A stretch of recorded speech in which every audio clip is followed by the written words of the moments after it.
Welcome back to Carrying Wayward, a supernatural podcast for fans who aren't ready to let go and newcomers to the series who are ready to jump in.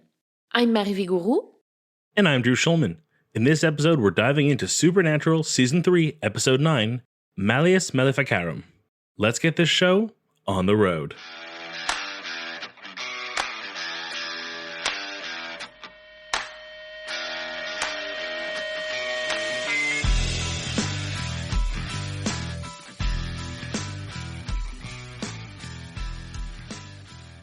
Is this our first Witches episode?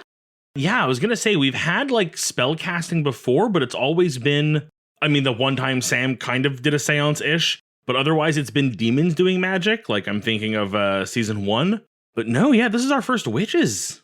It's definitely our first coven, that's for sure. I enjoyed this episode. I'm just going to say it now. I will also admit that for the first time almost ever, somehow my brain forced me to read the credits at the beginning. So I saw our writer and director combo and was like, oh, yay. Oh, that's so nice. Are you ready for the recap? Count me down. 3, 2, 1, go. We have a really terrible witchy murder with the whole teeth falling out thing that's super creepy and scary and will give me nightmares, which it did. We then have the brothers pretending to be the CDC to investigate this, and they then realize that there's clearly the hex bag thing, so it's clearly a witches thing. So they've kind of already solved this pretty quickly, but then there's the whole, well, what do we do next? So they start stalking the husband, realize that he's a target as well. They save him, even though the witch not only tries to kill him, but uses some fun irony with the music choices, so good for her, I guess. And then they finally figure out who it is. They go to find her, but it looks like she was killed too, and also by witches. Problem solved itself, but other problems arise instead. I don't know. I thought it was kind of fun. We then get a little surprise from Ruby, who tells them that this isn't just witches. This is some big scary demon stuff, so get out of town. Dean and Ruby have an altercation. Sam saves Ruby, and then Ruby will later save Dean. So everyone's being saved by someone. We confront the witches. Turns out one of the witches was actually a demon the whole time, and Ruby used to work for this demon. And then Ruby reveals a ton of cool shit we'll talk about later about her humanity. And her and Dean kind of have a cute moment at the end.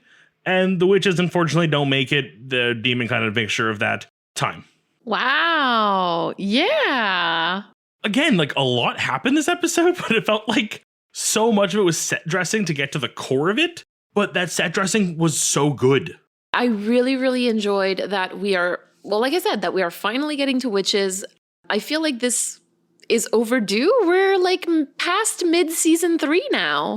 I guess all the times we've had humans involved in these situations never really made me miss witches, but now that we have them, it's how has it been this long? You're right. You are bringing up a really interesting point with regards to, are witches supernatural creatures or are they human? Would you like to move into the long game with me? Let's go. It's not quite clear to me if this episode claims that all witches get their powers from demons, or if this specific coven does, and if in order to get witch powers, you have to sell your soul to a demon.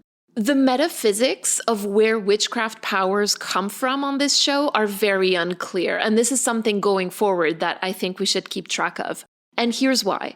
Because we've seen Sam perform witchcraft before, and like you said, we've seen spell casting.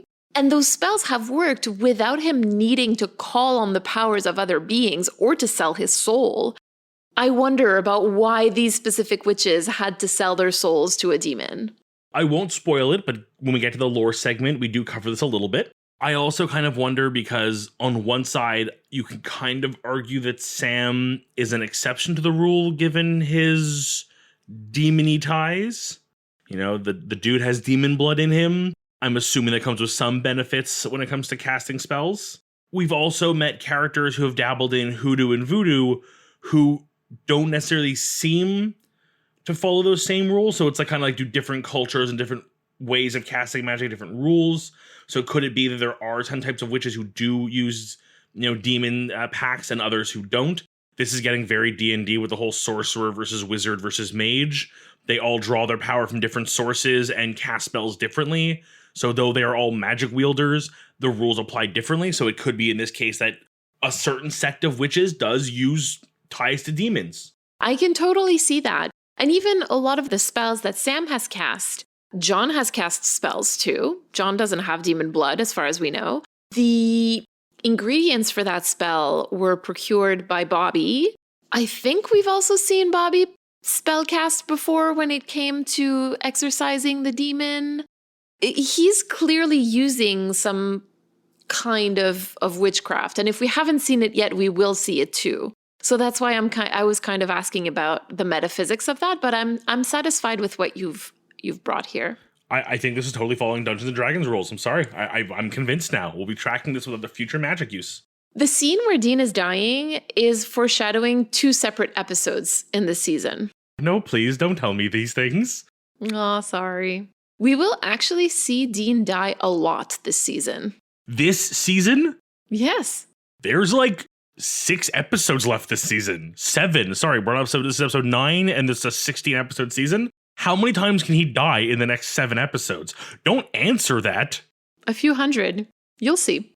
We also find out that demons were once humans who went to hell and forgot who they were. But Ruby says that she remembers what it's like to be human. I'm like already convinced this is not going to be explained to us, but I would love to see that level of like, how does that work? Like, I'd love to see the mechanical version of how does that work? Kind of like the whole magic thing. Like, what are the metaphysics of like, how far gone do you have to be to become a demon? What in your humanity does stay, if any, that might dictate what kind of demon you become? Like, I'm so intrigued by that kind of weird, like, rules of the world. This will actually be discussed in some of this season. Some of it will be discussed almost a lot in season 4, and then others will be discussed, I think it's in season 8, but I'm not sure. But there's a whole arc about that, about when do you become a demon. So very interesting. Have we ever had this before, but can demons perform exorcisms? Why not? I don't know. There was always sort of a level of like the way it was perceived, at least the way the show perceived exorcisms. It was some kind of like holy ritual or holy rite.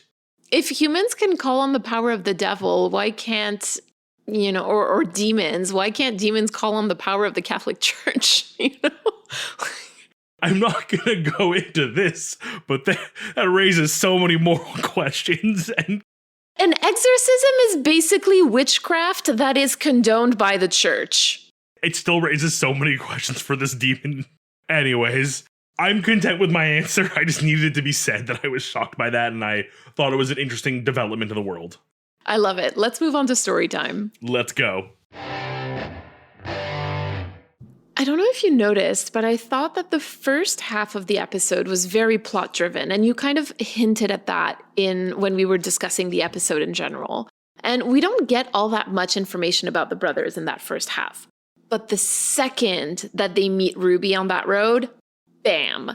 So Ruby is desperately trying to get Sam out of town because the Coven of Witches is getting their power from a demon, and that demon is apparently bad news. Dean is just having none of it. He's pointing the Colt at Ruby. Ruby is not impressed with Dean, and the situation is escalating pretty quickly to a point where Ruby tells Dean that it's lucky that she'll be there to help Sam when Dean is gone, and that Dean must not care about Sam because he's, quote unquote, leaving him in a few months. It started off, I don't want to say playful, but it had that energy of the like, my two friends that I both love who just really can't stand each other, or even to go further, the trope of the like the guy with a girlfriend and the best friend who's also a girl. They don't get along because she thinks he's bad for him and she thinks he's trying to steal her. Like, it just had that really like terrible like friendship triangle. Like, there was nothing romantic, it's purely friendship triangle. But like when it gets to the point that she starts calling out Dean for like leaving Sam and having to like protect Sam once he's gone, it was just like, oh, the knife is in way too deep now. Yeah, and it went very quickly. Dean discharges the Colt, and Sam manages to move his arm away from Ruby so she's not hit. And I'm just kind of wondering, like, how did you read everyone's motives here? So, like, you talked about how it felt at the beginning, but, like, seeing how it ends, seeing Sam save Ruby, seeing Ruby attacking Dean for leaving Sam, seeing Dean, like, being really angry at Ruby for defending, like, how did you read everybody's motives here? First, the worst version of rock, paper, scissors I've ever seen. Dean, Sam, Ruby. We'll have to write the rules for it later. So Sam is very much the intelligent one here. Not to discount everyone else's thought process, but this is core Sam. This is Sam playing the long game. This is very much, she hasn't screwed us over yet. She's been nothing but helpful. Sure. And this is both me speaking as Drew, the viewer of this, and Sam in this moment. I don't fully trust her, but there's nothing saying I need to end her now. Very smart move. Dean is going off a little bit of emotion, which Ruby then riles him up further and literally triggers him, if I could use a very bad pun. But he's going off pure raw emotion and just really at the core wants to protect Sam. And Ruby, we still don't know, but for how much the show is making me empathize with her, I'm sure it's gonna go wrong soon. Like, either we will realize she was genuinely a good person and they will kill her, or she will backstab them. One of the two. It's gonna happen. And there's no halfway. I like that. It's like either she's a good person and she's going to get murdered. Either she will be brutally killed or she will brutally kill someone that we like. There is no middle ground. There is either you die or you become the killer. I need to take a tiny aside here though. I put this note in, but the way that Ruby describes the devil literally had me pause the episode to laugh. It is literally the way the Jewish people describe Jesus.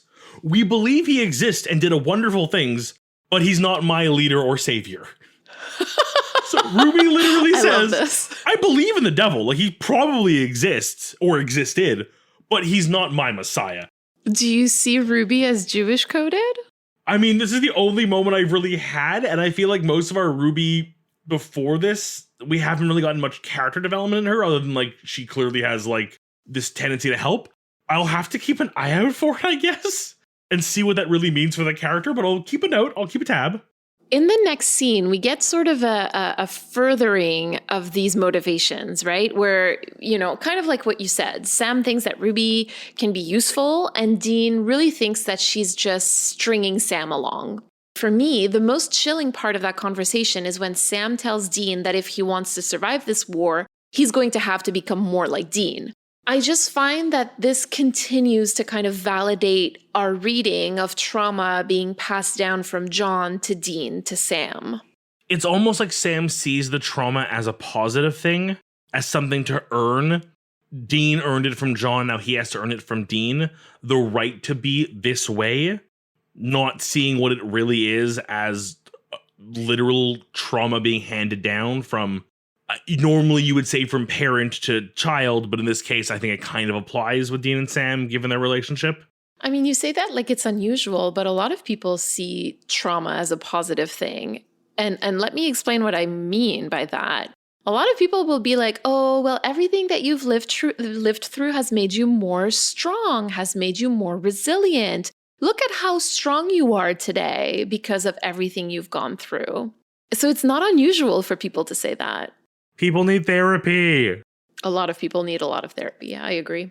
And you really see it because John ended his life in order to save Dean. Dean is ending his life in order to save Sam. And literally, and he knows how painful it was for him. And yet he's doing that exact same thing to his little brother. So anyway, and then Sam, is picking that up. Like if I'm going to survive, I'm going to need to be tough. I'm going to need to be strong. Like I'm going to need to be this toxic masculine man that my dad was and that my brother is in order to survive. I don't want to imagine the world where this does come to fruition and Sam then becomes the asshole and like takes some new punk kid under his wing and then turns him into the same thing. A never-ending chain of trauma. I mean, the reality is that like until someone goes to therapy, until someone starts to heal, that unhealed trauma. Yeah, that's what's going to happen. You're going to keep passing your trauma until you learn to live with it and to be healthy. So this is also where Dean is almost killed by the hex bag and Sam goes after the coven. What did you think of the reveal that Tammy was the demon? Okay, I love it, but I'm also a little annoyed. I thought it was a fun reveal. I wish there could have been a little more hint laying to let the viewers kind of put it together as well. But then I think back to the scene where they're in the car and they're listing off everyone's accomplishments. They really clearly don't mention Tammy. I feel like a cheaper writing team would have been like, oh, and then there's Tammy and like nothing in the papers about her and like played it off like nothing just so the audience goes, oh.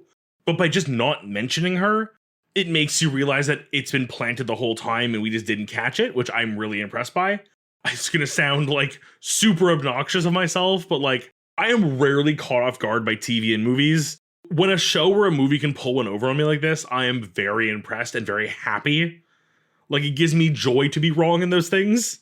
Wish we would have learned the demon's name or more about the demon, because I'm guessing we're not seeing them again given the stabby stabbies. No, the stabby stabbies pretty much ended that demon. I think that the whole point of doing it this way was to show how cool and collected Sam can now stay in a very emotional and tense situation. Because in the past, we've seen him, I'm thinking particularly about, I think it was Shadow. When he saw John again, like he just couldn't think anymore. And it was Dean who was able to say, like, you need to do this, you need to go, we need to go this way. And here I think it's to show again the evolution of Sam and how now he's much more able to make those calls by himself. It's well done in the world that we literally have a conversation where Dean confronts Sam about the whole being more like Dean. And Sam's explanation is like, they're witches, they're killing people. I have to be tougher, I have to confront them. So when he shows up with a gun, albeit the Colt, it really feels like, oh, you're just going to come murder 3 women who were casting spells, albeit murdered someone, at least we are led to believe. But then the reveal, not just of the demon, but that he knew one of them was a demon, and his intention was never to kill these 2 women. It gives me faith in Sam again for the first time in a long time. Aw, Sam. I'm so happy about that. Okay, let's switch gears very briefly. When Ruby tells Tammy, I've wanted you for so long, I immediately thought on this rewatch, well, that's pretty sapphic. And like clockwork, we get a shot of Dean, not Sam, not anyone else, Dean, lifting his eyebrows and thinking the exact same thing. Like he and I were just like connected by the brain. Yeah, that was not I used to be your servant and I want to come back. That is, we used to be more than just master and slave. And now that I'm saying that part out loud, maybe they were. Yeah, no, there was definitely mega queer energy in that moment. Mega queer energy. And honestly, like, this is when I'm going to say that it takes one to know one, Dean. And in the end, Elizabeth distracts Tammy long enough for Dean to brutally shank her, and Sam and Dean get out of the house, leaving Ruby alive. Yeah, that shanking, like, again, understandable that you wouldn't just stab once and call it enough. You would go a little further. I legitimately checked my watch at some point. I was like, this is going on for a while. Yeah, it was a little over the top. And again, narratively, they had seen the knife work before. Ruby didn't need to like double, triple, quadruple stab the other demons. She stabbed them once.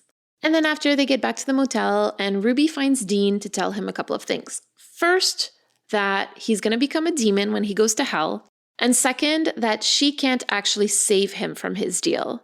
And that she only told Sam that so that he would talk to her so that she could get him ready for the fight, for the war, without Dean. And that's just a lot of information all at once. It occurs to me, and I'm really doubling down now and trying to pinpoint it, I don't think Dean ever argues it in front of Sam that he doesn't think she can save him. He implies it in the fact that he's like, I don't trust her, she's lying to you, but he never explicitly says, she can't save me. And I think because he knows that already. Like, I don't think he's surprised by that, he's just getting confirmation. No, I agree with you. I don't think he's surprised by that, but I think that they've had conversations where he clearly says, like, she's lying to you. You know, she knows what your weakness is, and it's me. And I think that he's also said something like, and anyway, like, if we try to get out of the deal, you die. So, like, there's a clear understanding that he... That's my issue, though, is I feel like the times that Dean specifies getting out of the deal would kill you, it's never in relation to Ruby saving him. Like, there was just a sort of weird moment with them, and I don't know if I'm reading something or I'm misremembering, but it really felt like Dean needed the confirmation from her, because he already knew deep down that she wasn't saving him. Dean does tell Sam that she's lying to him. So, like, that's for sure. He says it with those words. But then I think that a part of him still had like that little tiny flicker of hope, you know, like you always hope for the impossible, even when it's impossible. And I think that this revelation, quote unquote, was the extinguishing of that little spark, that little possibility, that little hope, basically. The hope is gone. Like there was a knowingness to Dean of like, he was asking, but he knew the answer already. And it kind of broke my heart. I know, because he probably thinks that good things can't happen to him, right? So I'll be very curious to see how Dean reacts when Ruby shows up next. well, see, I think that conversation was only allowed to happen, or Dean only allowed that conversation to happen, because I don't think that Ruby was not allowing that conversation to happen. Dean was not allowing it to happen because he now sees humanity in her. Like a lot of this has to do with his view of her changing in that moment of literally like risking her life to save them. Oh, I don't think it has anything to do with that. I think it's because he now knows that she used to be human. Really? That's what I think. Interesting. Part of me reads it as Dean, yes, he understands that now that all demons were once human, as Ruby puts it. And I think that just kind of is like, it's knowledge. I don't think it affects his view. I think it was seeing her be emotional and show feelings and then risk to save them almost more. But now I'm actually really intrigued if that isn't the tipping point, though, the humanity side of it. But I mean, she showed emotion, but like it was a trick. It's admitting there was emotion. Even if this time was a lie, there was a relationship before. Her humanity. Oh, true, because the relationship they had was back when she was a witch. Oh my god, yes. So do we think Dean is now seeing a glimmer of hope that maybe he could be a Ruby? And though become a demon, retain his human side? I think that that's probably his worst nightmare. To know what he is, to know that he's a demon, and to not be able to stop it. I don't know. I can kind of see him going the whole Ghost Rider side of this thing where you get to retain the humanity like Ruby has, but get all the cool demon powers and become the world's greatest demon hunter. Yeah, but I think that that's the thing. Like, he doesn't know what's going to happen. But you don't think there's a part of him that sees that glimmer of hope that maybe he could turn out like she did? No, because I don't think he trusts her. You know what I mean? Like, to him, she's still a demon, and she's a part of both worlds. A part of both worlds, much like a bisexual man who doesn't quite fit in anywhere. And that's literally Dean in so many ways. Oh, there's so much in this scene. Oh my god, this is the revelations this one chat out of Motel's Cause is amazing. Shall we move on to critical time? Let's go. So I know I already said at the beginning I am aware of the answer to this, but I would love for you to announce it for our listeners so we can discuss it in more detail. But who wrote and who directed this lovely episode? It gives me great pleasure to inform you again that the writer of this episode is Ben Edlund, who in season 2 wrote Simon Said, Night Shifter, and Hollywood Babylon, and so far in season 3 has written Bad Day at Black Rock.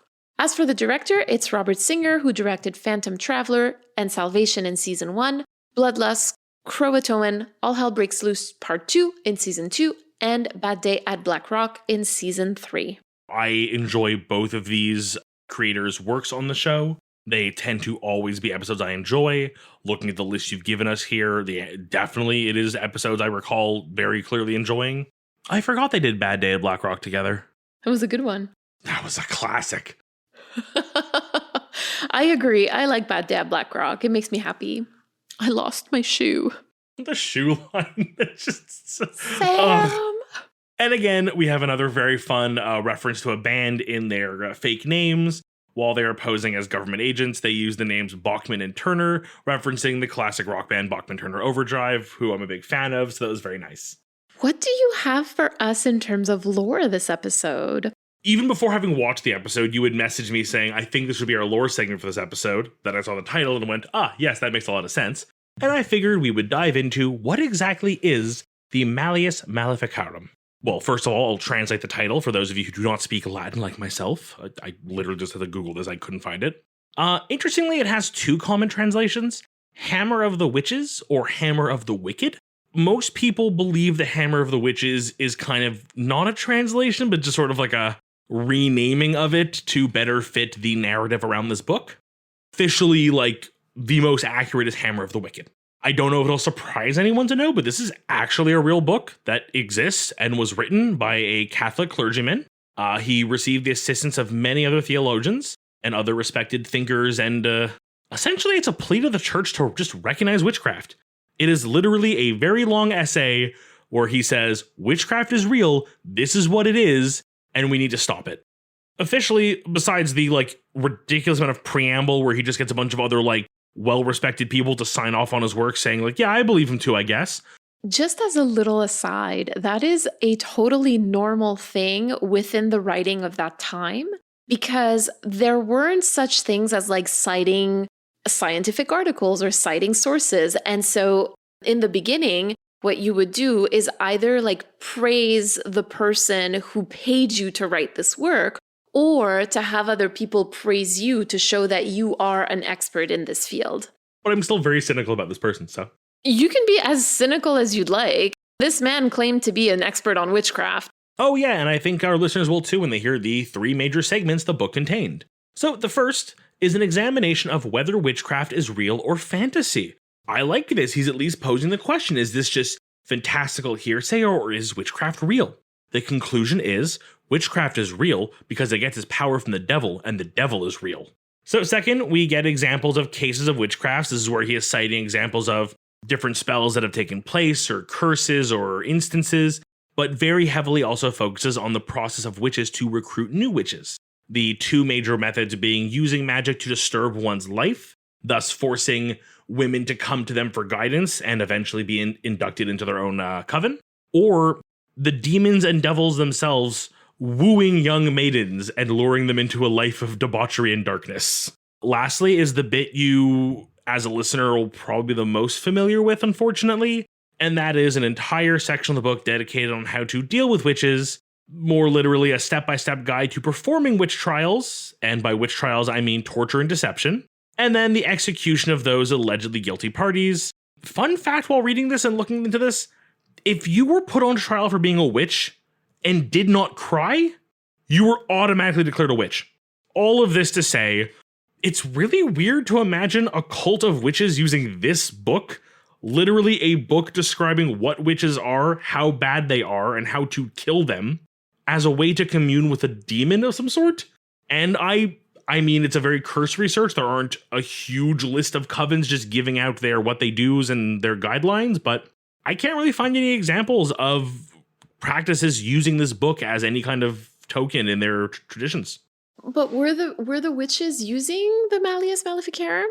It appeared to be the book they were praying to when they were... Because usually a book of shadows is something completely different. It's a book of spells, right? Because you're right, they do refer to the book as the Book of Shadows when they're having their first ritual. They never actually refer to the book in any other way. Interesting. I think personally that perhaps the episode was just named that way because they end up killing a bunch of witches. And basically, it showed those 3 things. How do you know who is a witch, how witches are recruited, and how then to get rid, quote unquote, of witches.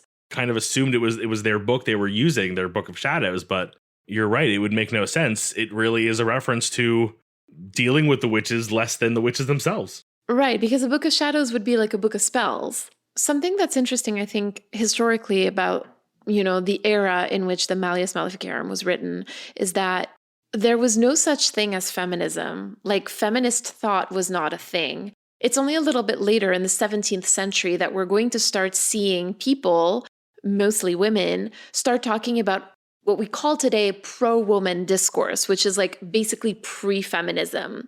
No, it's interesting to hear, and thank you for sharing that as well. And I know you have some critiques to share with us as well this week, don't you? Well, I touched upon this a little bit in the long game, but I'm still kind of confused and annoyed at the metaphysics of witch powers, because I know that you provided a really good narrative explanation. But critically, I have issues with it. We've talked about this before, but when Sam, a man, spellcast in previous episodes, there was nothing nefarious about it.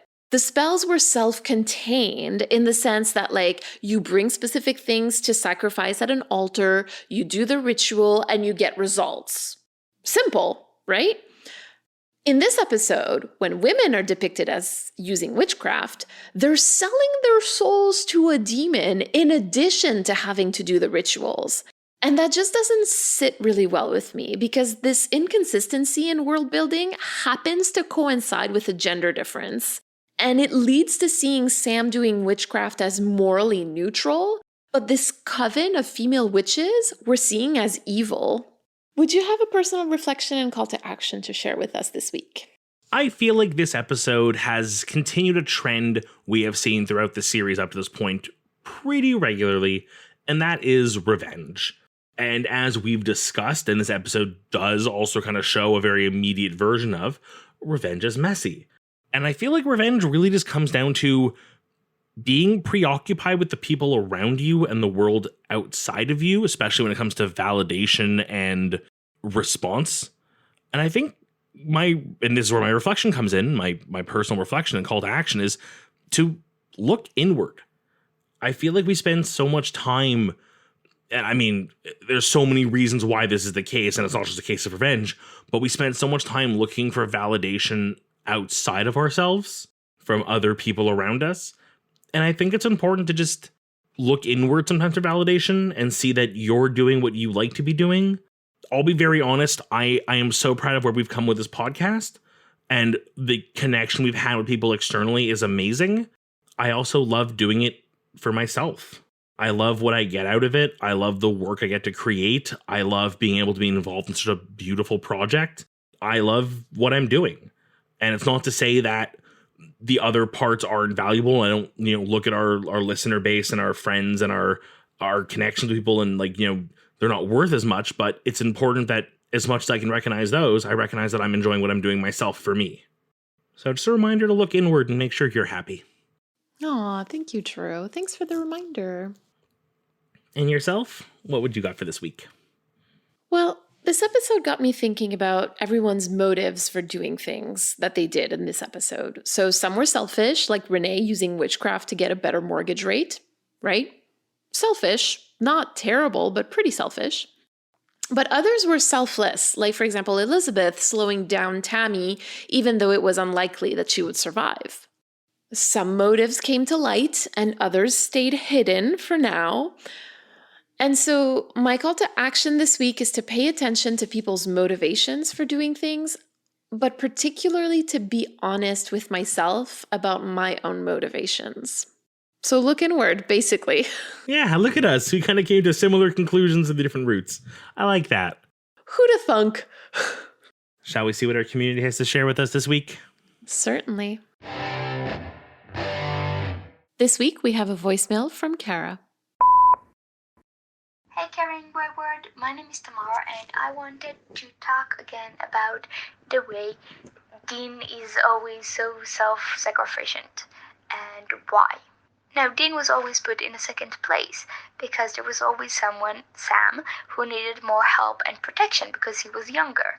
And while I'm not saying that Sam didn't deserve the help and protection, Dean obviously internalized the fact that Sam always comes first. But he also did that with the fact that his life are in a second place, and that's not good. Now, in my country, sometimes people shoot at us missiles. And while it doesn't happen a lot in my environment, it happens a lot in my friends.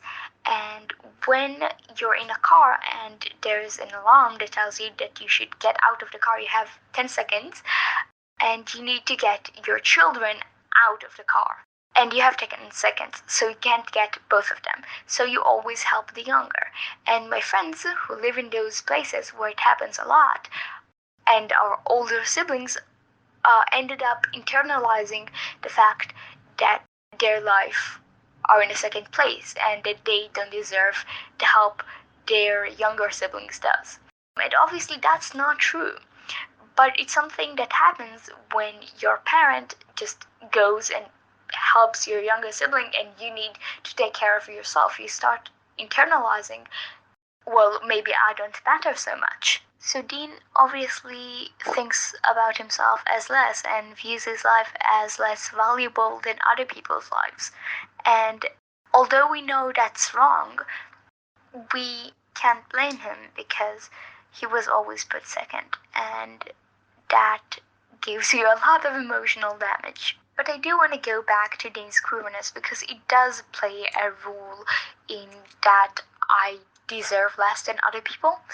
Because even when you grow up in an accepting environment, which I believe Dean hasn't, there's still this, at least for me and for other queer people I know, sense of I am not just like other people, and therefore I deserve less.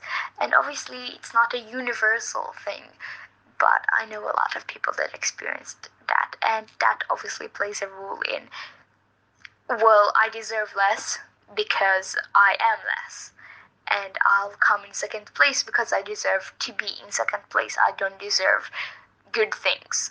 And that, in combination with the way Dean grew up, is extremely damaging, and obviously it makes sense that he doesn't believe he deserves good things. He doesn't believe he deserves happy ending. We see that all the time. Dean doesn't believe he deserves a happy ending. He doesn't believe he deserves to be happy. And I don't think he'll ever believe that his life is as valuable as other people's life. He will believe that, like, Sam's life is the most valuable thing in the world. He will believe that. But his, no.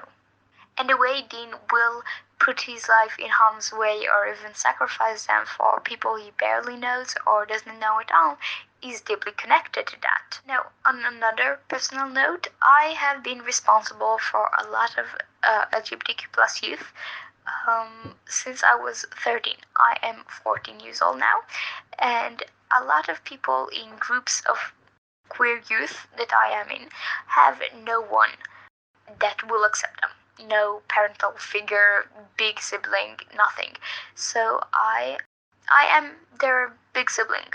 I will hear about their dates, I will tell them to go to sleep, I will do all of that.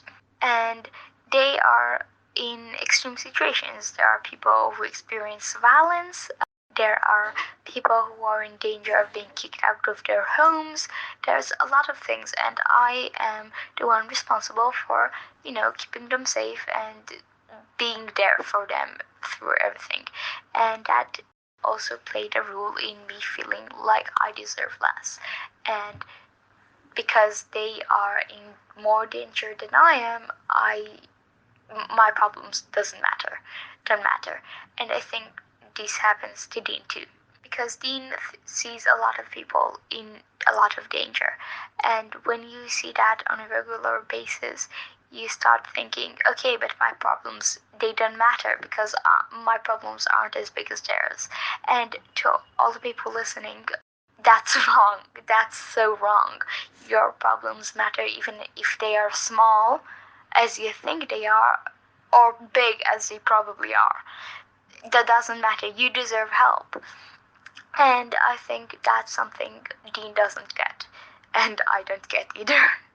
So yeah, given the fact that Dean was always second his entire life and had to take care of other people, mainly Sam, and the fact that he grew up in an unaccepting environment and probably believed that he deserves less than other people because he's quote unquote not normal, and also saw a lot of danger and wrong things happening to a lot of people around him, which probably led him to believe that his problems matter less.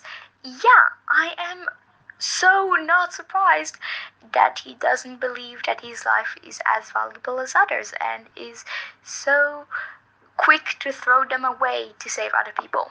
Thank you very much for listening. Have a nice day. Kara, it's so nice to hear from you again. And I have to say that, like, what you mentioned in the beginning of your message about parents being faced with the choice of helping only one of their children in absolutely extreme circumstances makes complete sense with what we're seeing in Supernatural, particularly. If we assume positive intent for John for a second, Dean is older, Dean is bigger, Dean can run, whereas Sam may not have been able to. And so he would have prioritized helping Sam over Dean. maybe that wasn't quite your goal, but I think that you've made me empathize with John a little bit in this moment. Drew is making a face because he's probably like, what is happening? Thank you for providing this piece of information, even though I'm like, maybe that's not exactly what you wanted me to do with it. But I think it's important. I think it's important to recognize, and while I disagree with most of the choices that John ever made, there are some that I understand. And I think that, I disagree with him putting his children in dangerous situations. But now that they are, the choices that he made in order to, quote unquote, save them from the dangerous situations that he put them in, I understand. Not condoning anything that he's ever done, though. Just putting that out there. I don't think there's any part of us that's going to sit here and say this is the one we turn a new leaf on believing in John in a different way. There was a scenario where they had to run. Dean, being the older one, is more likely to be able to run and make it, whereas Sam is less likely. So if you're going to help one, it's the one who's less likely to make it because the other one's probably going to make it. Does it excuse John for anything he's ever done? No. But would that leave a lasting impression on Dean? Because as the person affected by it, I don't think that is something you can logic away. And even if, and I think we've all been there where someone tries to explain something to you and you go, yeah, I get like mechanically why that works, but like when your parent, the person you see as your protector, basically says, I'm gonna protect him more than you, it's gonna affect you. Especially as a child.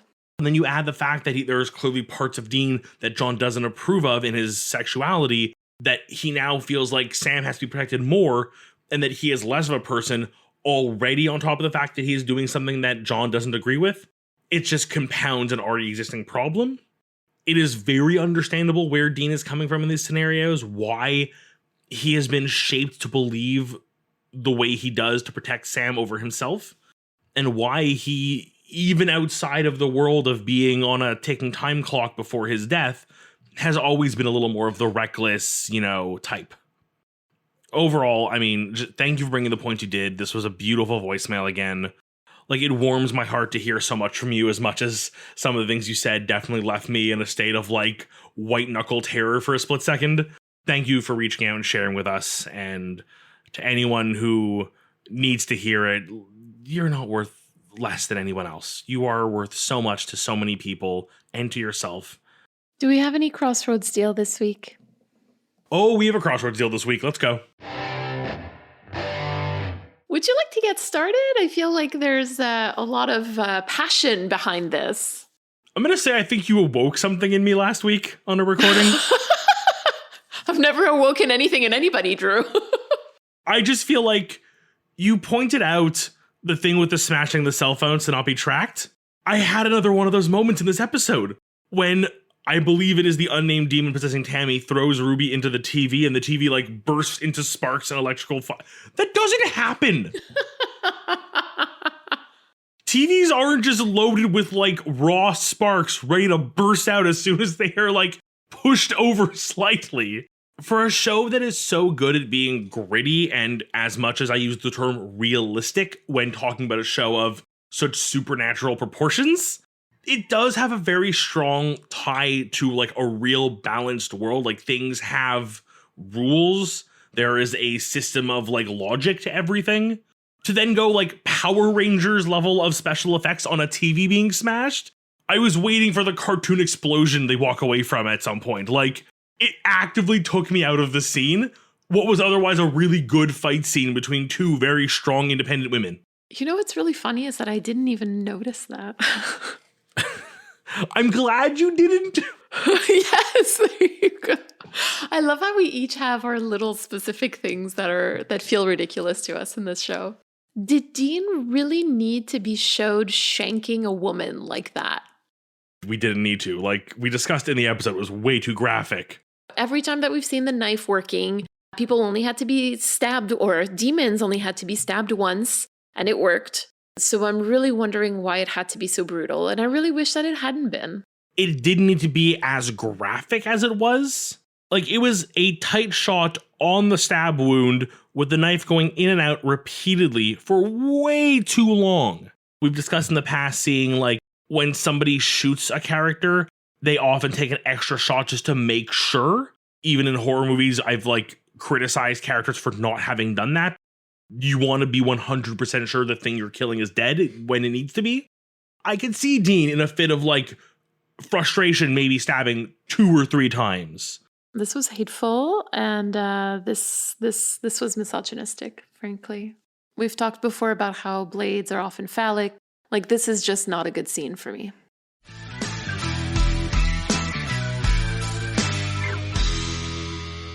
You've been listening to Carrying Wayward, a supernatural podcast produced by Rochelle Castellano, hosted by Mary Vigouroux, and myself, Drew Schulman.